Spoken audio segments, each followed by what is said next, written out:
E neste segundo bloco vamos falar sobre a carteira de dividendos para novembro. Já estou aqui com Rui Hungria, analista da Empiricus Research. Obrigada pela participação, Rui. Eu que agradeço, Paula. Rui, começando novembro, quais são as estratégias das empresas aí para manter ou aumentar, de repente, a distribuição de dividendos, tendo em vista aí um novo ciclo de aperto monetário? Normalmente quando a gente entra nesse momento um pouco mais de indecisão com relação aos juros, até com expectativa de aumentar, e isso provoca, por exemplo, aumento do custo de juros, despesas, né, com empréstimos das empresas, as empresas elas tendem a ficar um pouco mais na defensiva. Então, por exemplo, elas não vão captar tantas dívidas, não vão se alavancar mais nesse momento de juros elevados. Essa é uma estratégia, por exemplo, que elas costumam adotar, né? Mas a gente também tem que lembrar que, diferente de outros ciclos, quando a gente normalmente tem um aumento relevante dos juros, dessa vez a gente está começando a ver as empresas apresentando resultados melhores em sua maioria, especialmente aquelas que não estão tão ligadas a commodities, né? Porque as commodities acabaram se desvalorizando aí nos últimos meses, mas as empresas mais relacionadas ao cíclico doméstico, por exemplo, que tem uma grande parte, né, do Ibovespa, elas têm conseguido apresentar uma melhora de resultados justamente porque elas vinham do momento de juros muito elevados, e os resultados acabaram piorando, né, e depois, com esse afrouxamento que a gente viu aí nos últimos trimestres, os resultados começaram a embicar para cima, finalmente apresentar uma melhora. Então a gente entra nesse aumento de juros agora, que é uma notícia que obviamente não é boa para as empresas. Então as companhias elas estão entrando nesse ciclo de melhora de resultados que pode até amenizar essa questão do aumento dos juros. De certa forma, a gente não vê com grande preocupação em termos de dividendos, especialmente para essas companhias que a gente coloca na nossa carteira. A queda na cotação das commodities vai impactar diretamente na distribuição dos dividendos das companhias brasileiras?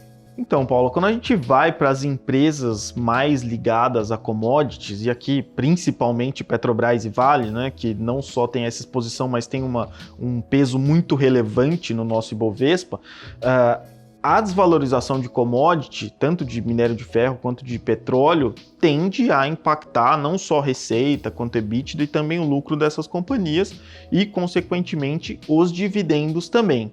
No entanto, hoje elas negociam por preços descontados que ainda permitem que, mesmo com uma queda eventual dos dividendos, elas ainda ofereçam níveis de dividend yield, né, que é a rentabilidade, o quanto você recebe na forma de dividendos, patamares bastante interessantes ainda. E os dividendos pagos hoje em dia pelas companhias, eles estão competitivos em relação à renda fixa? Essa é uma comparação que o pessoal sempre faz, mas é uma comparação que eu acho que é bastante equivocada, na verdade, porque você está comparando duas classes diferentes com potenciais totalmente diferentes, né? A renda fixa ela tem a sua atratividade, só que a gente tem que lembrar que a renda fixa, aqui tratando mais especificamente de título do Tesouro, né, que tem um mínimo risco ali de default, são títulos que vão te oferecer uma rentabilidade ali, mas não mais além daquilo, né, daquilo que está combinado.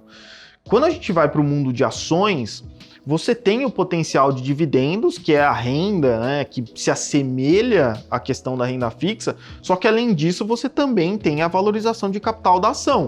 E a expectativa de dividendo continua também. Então, o investidor ele vai receber não só os dividendos, mas também a valorização das ações.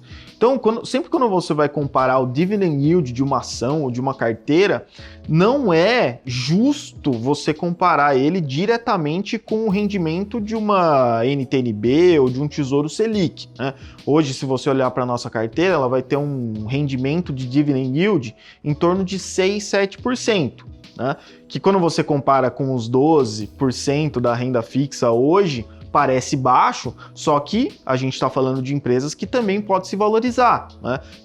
Então, pensando no longo prazo, você olhar esses dois tipos de retorno é o que realmente costuma trazer valor para a carteira do investidor, né? Aquele rendimento que é o mais constante, que tem ali uma segurança, mas também o potencial de valorização das ações. Essas duas coisas é que fazem o investimento em ações de dividendos ser tão bom, né?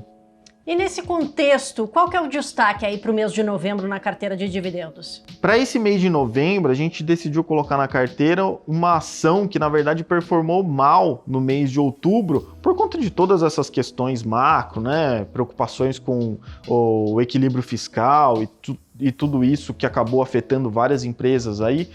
Essa ação acabou sofrendo no mês de outubro, caiu bastante, é a Vivo, né, Telefônica Vivo, é uma ação que a gente gosta muito, que paga muitos dividendos e que, com a queda apresentada no mês de outubro, o yield dela, o dividend yield esperado, acabou subindo, né? Quando as ações caem, elas continuam recebendo ali os mesmos dividendos e acaba que o dividendo que você recebe, como você está pagando menos pela ação, você está recebendo uma proporção maior em dividendos. Então o yield acabou subindo de aproximadamente 6% para mais de 7%. Então a gente está aproveitando essa oportunidade para colocar uma ótima pagadora de dividendo na carteira.